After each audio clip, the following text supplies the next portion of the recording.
right there. That would be the Elven Ruins that we got the map for that might be a trap. Alright, let's see what happens here, and we'll make our decision. The undulating plains have become craggier, with a number of low ridges ahead. There are several plumes of smoke in the distance. As you get closer, you notice the air temperature has increased, and you can hear a hissing sound every few seconds. Ascending the final ridge, you see a series of fiery fissures on your left, and larger craters to your right, some of which are spewing forth volcanic fire and sending burning black rocks into the air. You can see chunks of a black, shiny gemstone in one of the craters, but the surface nearby is sprayed with molten liquid in an unpredictable fashion. Explore the fissures, see if Malkin can use her elemental powers to cool the rock, or continue. Malkin's at 4 health. What you want to bet this does damage? Peering down into one of the fissures, Jara spots some skeletal remains on a shelf near the lava flow. Malkin focuses her thoughts and draws the energy from a nearby fissure. Jara watches as the lava around the body solidifies before carefully making her way down the edge of the fissure. She's able to quickly strip the body of some useful items before the heat becomes unbearable. Alright, what do we got? Metal breastplate. Lots of defense. The minor strength potion with mighty blow and a force rod. Alright, again, nothing I'm too interested in. Oh, now we got a decision. Now we got a decision.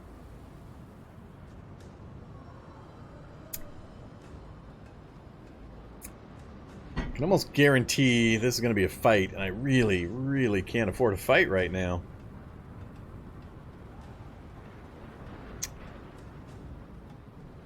Yeesh, he's going to be even worse. He's at 7 versus 10 when we go into a fight due to the health loss. Plus the food's also getting low. So do I pass up that quest?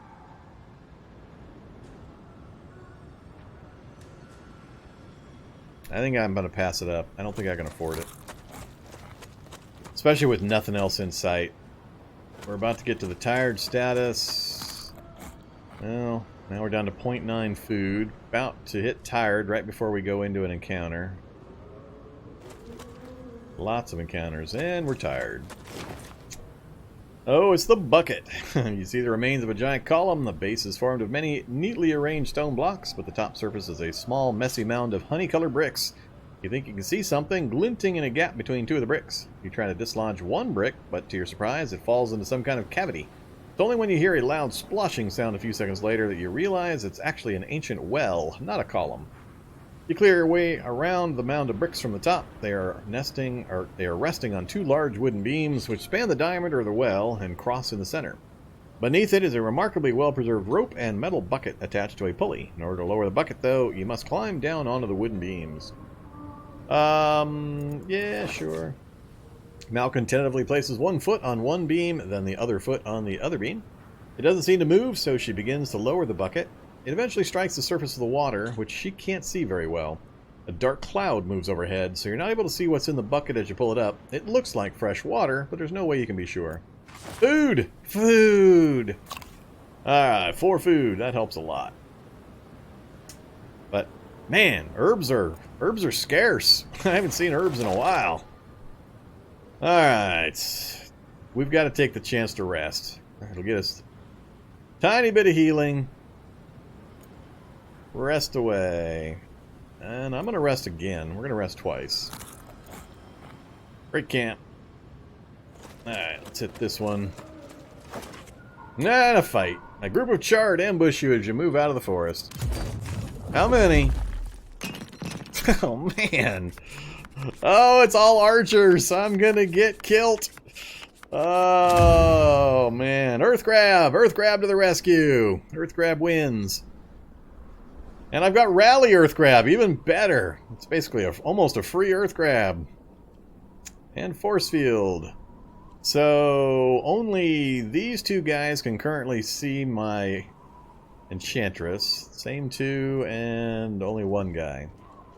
That might be my saving grace. Unlike getting screwed last time by the obstacles in the Sun one, this one we've got a lot of obstacles between us and the archers. I can Earth Grab these 3 That'll not quite kill them. That'll get them down to 2.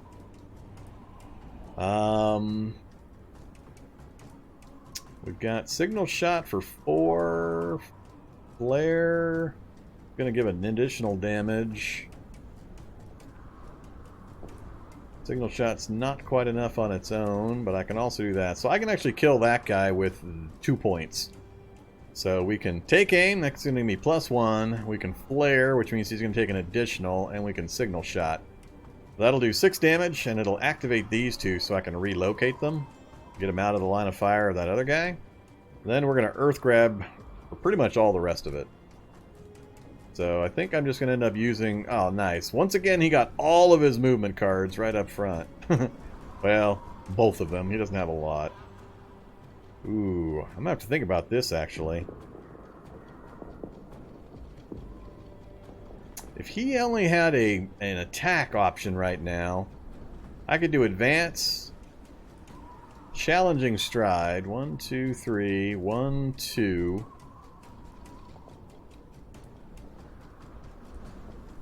I could then Earth Grab pretty much everybody, a whole crew, or 4 of these guys instead of these 3.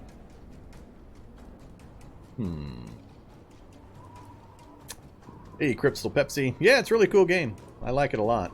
And it's got a ton of content already in it. Well, not a ton. There's 1 adventure, 4 characters. I'm playing 3 of the 4 characters currently that are available. There's a roadmap available that shows what their schedule is, and it's basically more of everything. The basic mechanics are all in and working great. I haven't had any kind of bugs other than typos and some of the narrative stuff. And a few issues that I've been talking to the devs about, and they're really, really responsive, so check out their Discord. They're happy to take player feedback and make actual changes and take recommendations and such. But yeah, I really like this combat style. The arena is just big enough to keep things interesting, but not so crazy big it takes you 3 hours to do a single fight or anything, so things keep moving at a decent pace. Has the deck building aspects of Slay the Spire and some of the other games of its type. So it's pretty cool. So yeah, what I was looking at was I could advance and challenge stride, position myself, for example, here. All of these would get pulled in to me. I think I'd probably still only be able to arrange to hit 3 of them with the Earth Grab, though, without hitting my own guy. And I don't have the one that gives me the bonus defense for each adjacent enemy, so probably not a good idea. Let's go with the original plan. We're going to kill that guy, we're going to Earth Grab those guys, and we're going to relocate back behind the rocks and then adjust. Basically, if I just wait them out, if I just hide until I keep drawing Earth Grabs, it'll kill them all pretty quick. So I think that's the best option. So towards that end, we are going to what to do first here.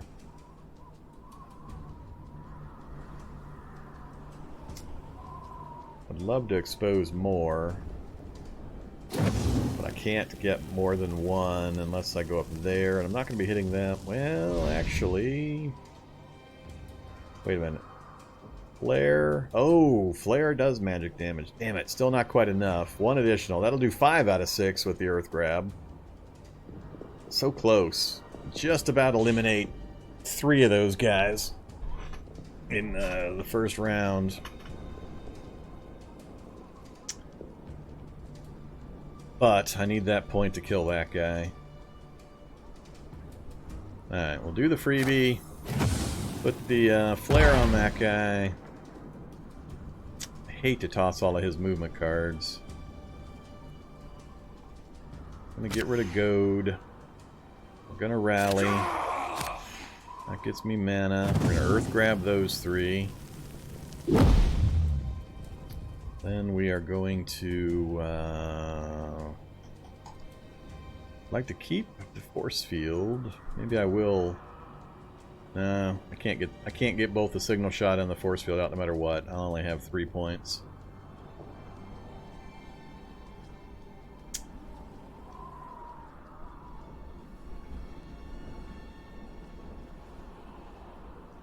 Get rid of advance. Finish that guy off. That also then lets me remove these. If I put him there, nobody can shoot him currently. They'll probably move and shoot, which is fine. And then you go up there.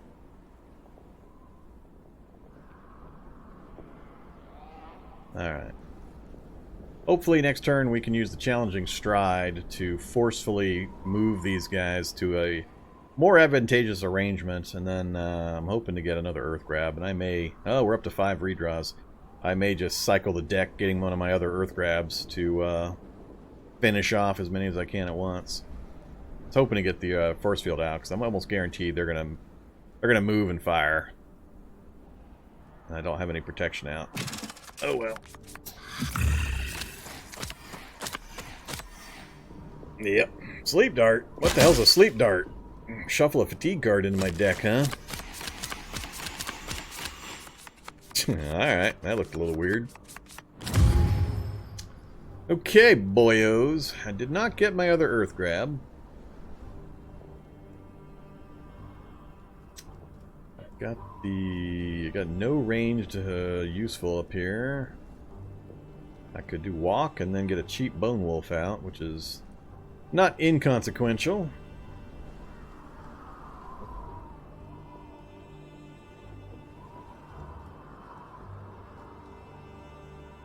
Earth Grab to finish those would by far be the best result. Then challenging stride. I need defense in order to use the shield bash.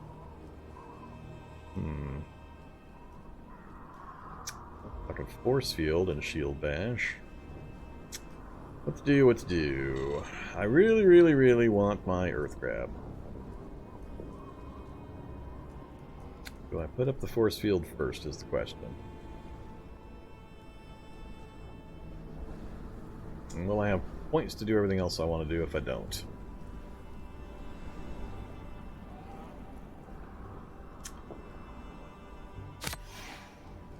Actually...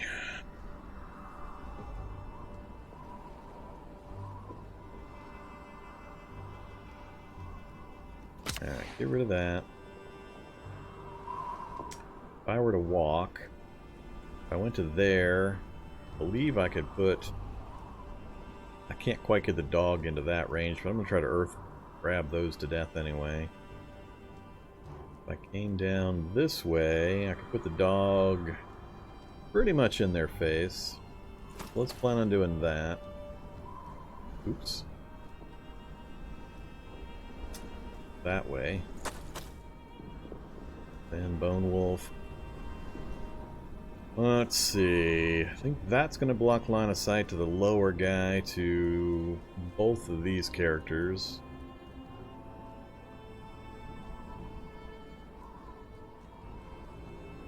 Yeah. Get the wolf there.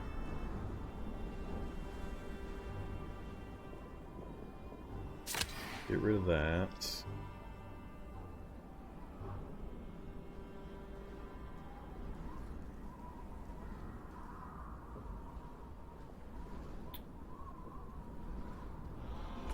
Come on. Come on, Earth Grab. Alright, there's an Earth Grab. Let's, toss this, that, and that. Alright. So, now we just need to deal with those two yahoos. No points left. I can pull them out of line of sight. I'm not going to get much protection on me. But, let's see, if I did this.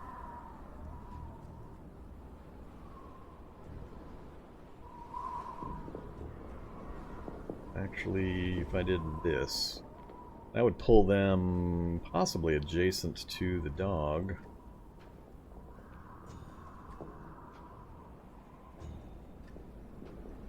One issue I have with ranged combat, and I mentioned it to the devs, and they're still considering how it works in the game, is that if I have a unit adjacent to an archer, that archer can't use his ranged attacks on the adjacent unit, but he can still ranged fire anybody he has line of sight on far away. Which I'm undecided on how that works. Through other games and tactical series and such, I'm used to melee preventing archers from being able to use their long-range attacks.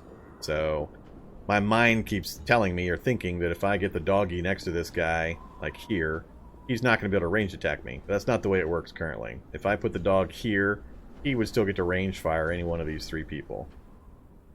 So that's the way it currently is, so I gotta play it that way. But I'm thinking of striding here. No, that's gonna let them do it. So if I go here, it's gonna pull them directly adjacent to me. It's gonna block their ability to shoot the guys in the back row. They're gonna have to relocate to a fair degree to take any shots. And if they don't move, then we'll be able to hammer them pretty good. Yeah, let's alright, that's not exactly what I was expecting, but okay. I don't know how the rules work on that. I've had some weird effects with those kinds of pull commands before. I thought one guy would end up here and this guy would end up here. Alright, nothing else I can do though. I have no defense value, so that's not going to do anything, and alright, let's give that up to put that on us for next round. See what they do. Buff up, back off, and shoot. Shoot the dog. I am perfectly fine with you shooting the dog. No, you're supposed to shoot the dog. That was my armor, though. So, we've still got armor that can be hit before we lose any further hit points. So I've got a buffer of armor points that can go before I lose any actual hit points. Okay, that round went fine. Hey, look! it's Earth Grab! But we want to do at least 2 points of damage to each before we Earth Grab. Could taunt them again, pull all enemies within 3 range, then defend 2 per adjacent enemy. So if I move myself to here, then cast that Iron Taunt, it's going to snug them both up.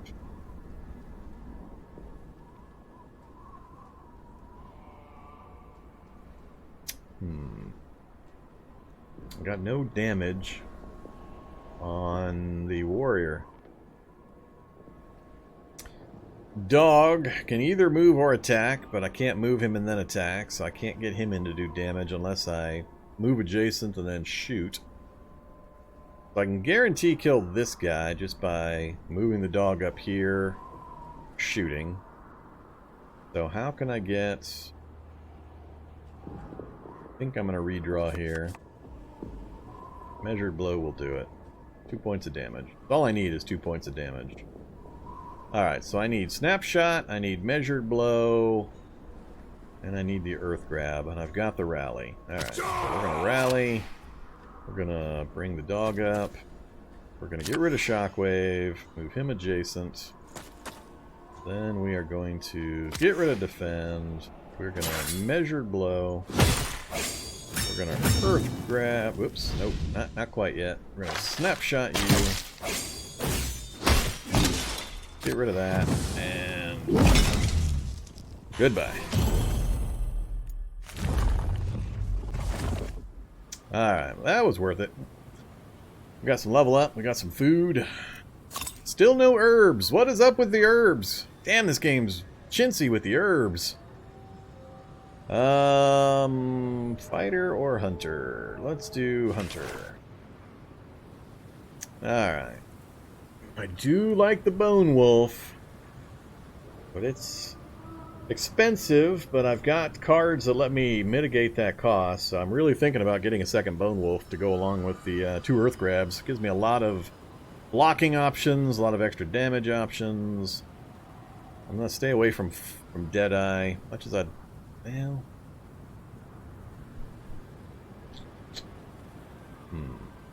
I've also got the power savings to occasionally get the Deadeye out successfully.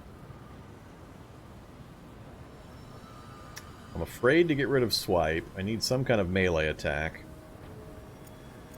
I've got the spear, so I've got the strike through from the spear, but just about everything else is ranged attacks. So if I get a couple of guys on me and I can't maneuver away, he doesn't have a lot of options.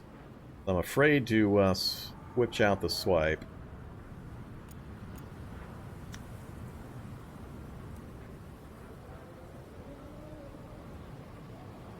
That signal shot's really nice too, though. That ranged attack plus getting to move the other guys 2 spaces. That really helps with maneuvering around as well. I think it's between the second Bone Wolf and the Deadeye, though.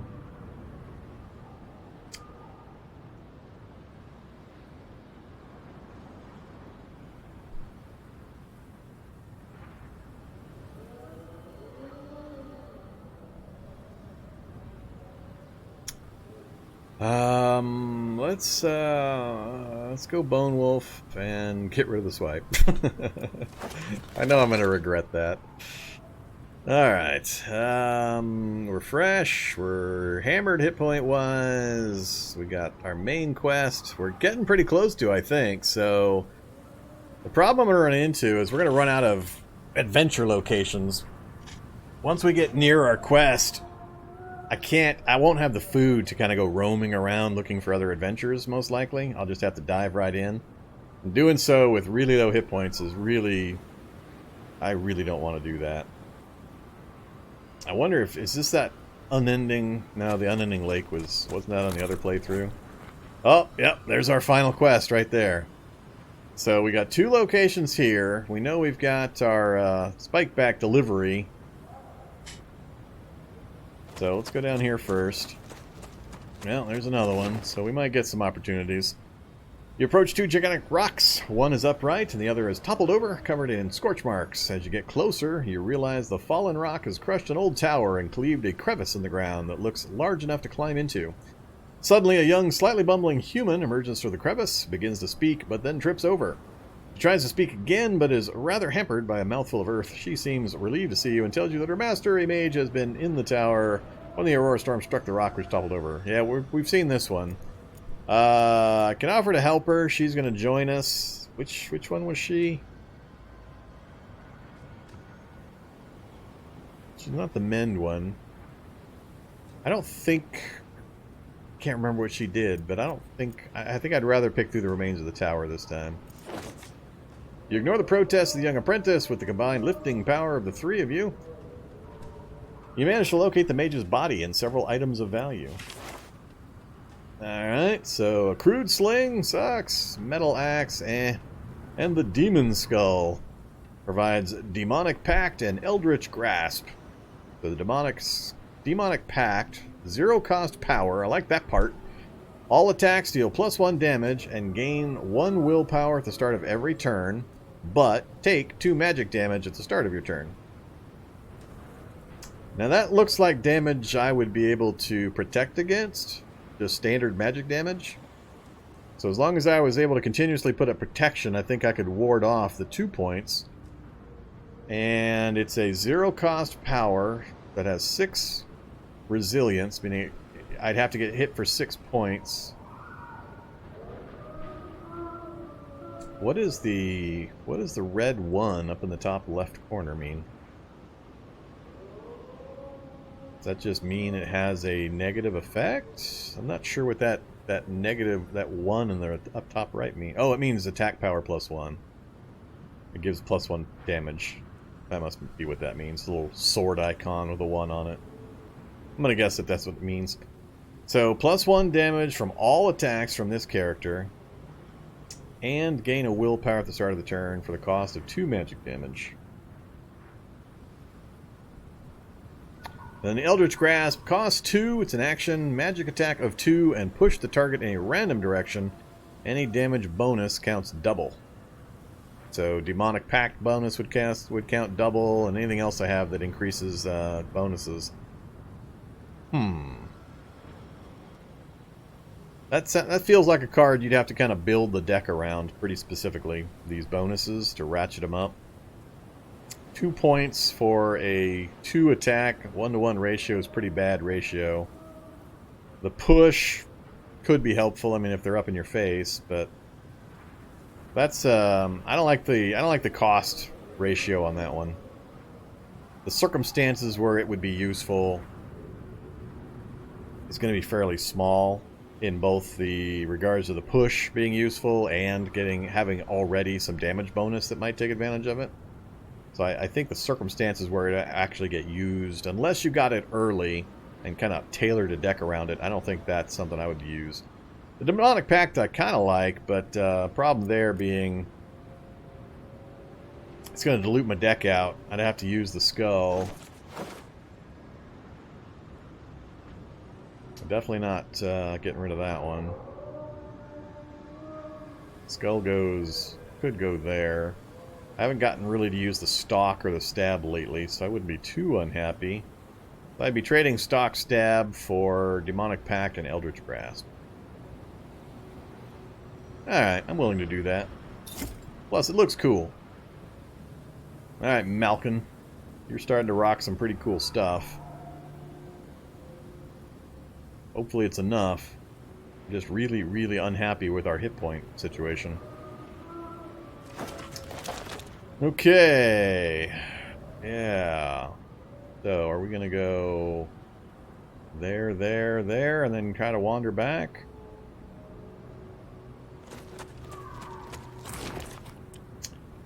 Narrowing plane features... This narrowing plane features a series of small triangular-shaped mounds, patches of white, flaky mineral deposits, and craters filled with clear liquid. It makes quite a change from the barren wastelands that occupy most of the surface of Ash. Inspect the surface, or inspect the substance, take a closer look at the liquid, or investigate the mounds.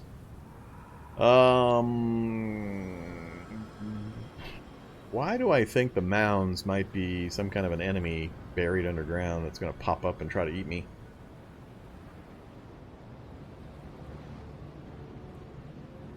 I don't think I've seen this encounter before.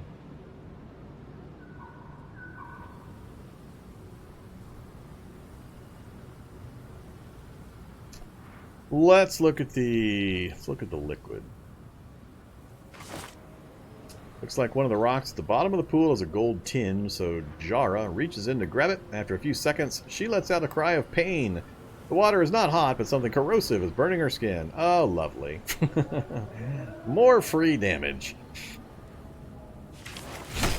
Wow, that was a lot of damage. That was 4 damage for that. No effect other than 4 damage to our main warrior. Alright, don't stick your hand in the acid. Got it. This is not boding well for us finishing this thing out successfully. An especially savage Aurora Storm pounds an area of low ground ahead, sending Earth hundreds of feet into the air. Part of you hopes no one was caught in it, but then again, if they were, their possessions will have been scattered in the nearby area, which may lead to a few useful finds. That's mighty cavalier of you. The whole area is pockmarked with craters, but one has opened up into a vast sinkhole. Some distance beneath you, you can see part of a vaulted ceiling and at least a dozen ancient barrels. It looks like the basement of a great hall. The sides of the sinkhole seem far from stable, but the potential for an exciting discovery may lie in front of you. Try to climb down the dangerous sinkhole, scour the area for anything interesting. The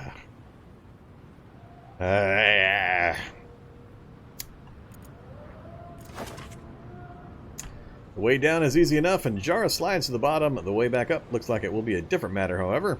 Walking several steps forward, Jara finds herself in a cavernous cellar. Fortunately, attached to a rusted bell nearby is a length of rope, which she removes. Remarkably, only 3 of the barrels have been damaged, spilling their liquid contents onto the now earth-laden floor. Jara breaks open one of the intact barrels, which releases a pungent gas that Jara cannot help but breathe in. Oh, here we go again. She begins to bleed from her mouth, nose, ears, and eyes. Struggling to see, Jara just about manages to swing the rope up to Malkin, who catches it and pulls Jara to safety. Here, have 4 more damage. I'm not a big fan of this kind of thing. I really don't enjoy things where I fight, I struggle, I have miracle saves and hard fights, and then it's just random encounter, take damage, random encounter, take damage, random encounter, take damage. I just don't enjoy that kind of a thing. Especially for how long it takes to run through an adventure. That kind of stuff drives me nuts.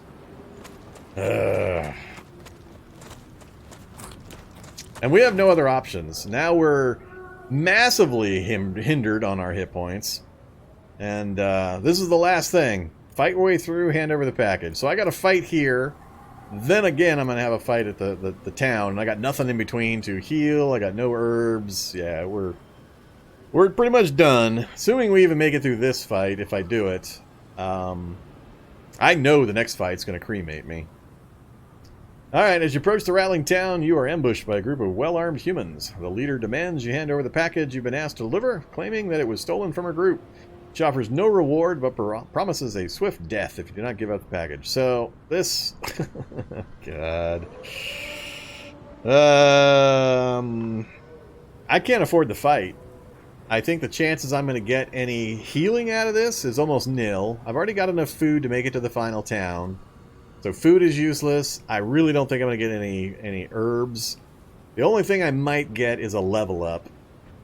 And get one more card swap and plus 1 hit point on somebody. We're not going to have any more opportunities to use the money we've managed to hoard recently. So yeah, this whole back end has just been pain and suffering. Oh... I'm going to hand over the package. I can't see a positive to me taking this fight. I don't think even if I got a level up, I don't think it would be worth the damage I'm likely to take. And the lack of healing option. So we're going to hand it over.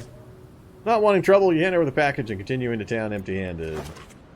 No food, no herbs. I don't know what's going on.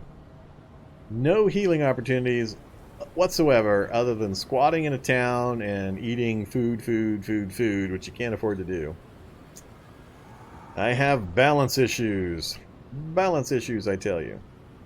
Alright, this is all crap. The money I have is useless. Selling stuff is going to be useless. Yeah. Well, guess we'll get rid of the junk.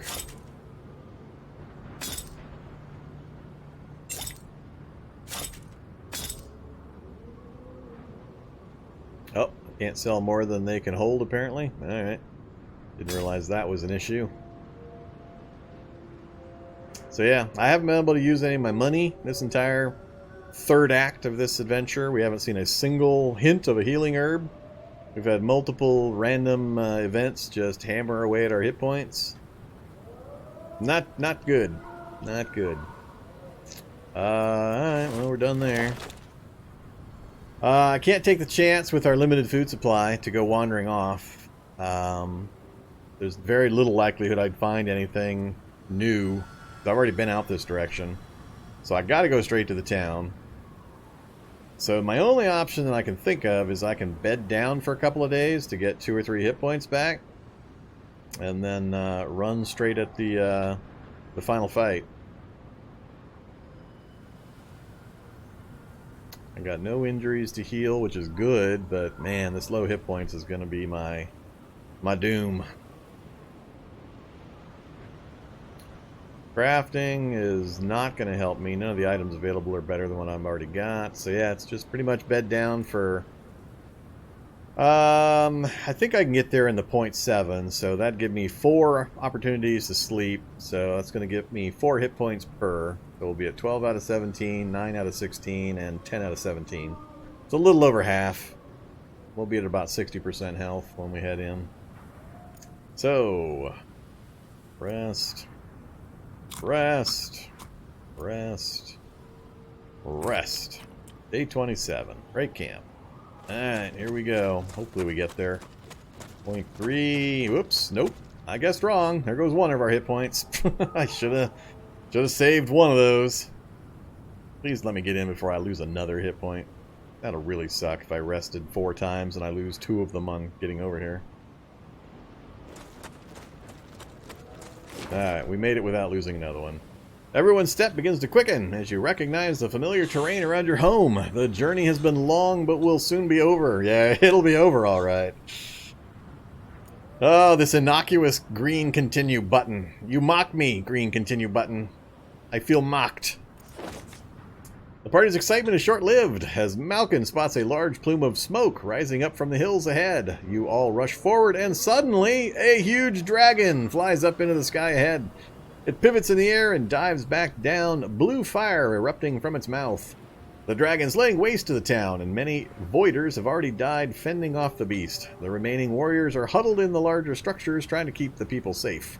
It's clear this is a losing battle, and the famed Terralins will soon be no more if you do not intervene. Again, the mocking! The creature turns to you, and although it does not speak, you can hear its thoughts blasting into your head with supreme confidence. Foolish mortals! I know how this ends. We've been here before. I will enjoy feasting on you and your puny town once again. Fight button. Alright. There he is. Let's see if we can do it. I've only fought this guy once, and I don't remember a lot about what he did, but it was all bad. Fire Breath. At the start of a turn, shoot a cone of fire at a random enemy within 2 spaces, deal 2 magic damage, and inflict burning. And he's got all the cards too. That's just a natural effect he gets to do. So, yeah. If you try to bum rush him for melee attacks and combo attacks, you get to enjoy all sorts of fire. If you stay at range, I think he flies, and he's got Fireball, and he's got a lot of nasty stuff.